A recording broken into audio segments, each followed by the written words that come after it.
Hey guys, I'm going to be showing you how to change your inline fuel filter on your 120 Prado. So we're going to be replacing that fuel filter with a new one here. You can see where it's going to fit.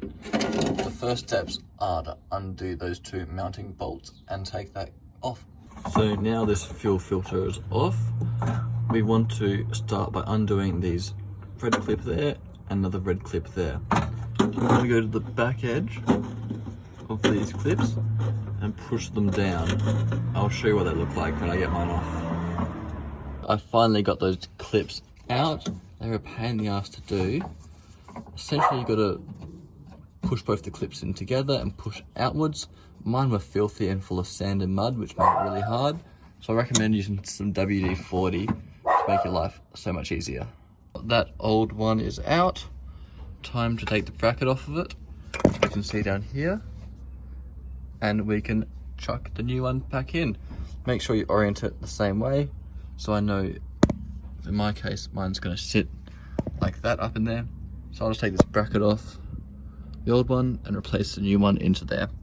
Now, make sure you have a bit of a rag hanging about because there'll be a bit of fuel leaking out the lines. Other than that, it's not too much of a messy job. I have the new inline fuel filter bolted in. I'm now going to plug it back up into those lines and then bolt it on. And that is pretty much the whole modification done.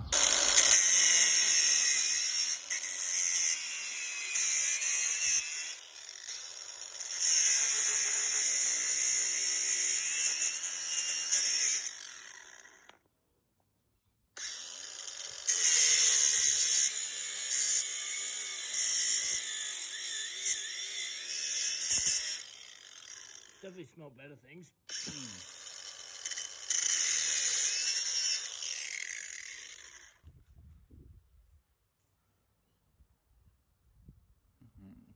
I don't know what. This shit's interesting.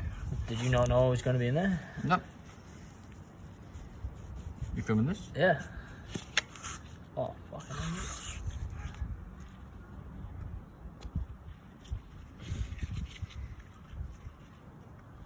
And that's why you should wash this shit. That's why you gotta change it. Because this shit gets dirty.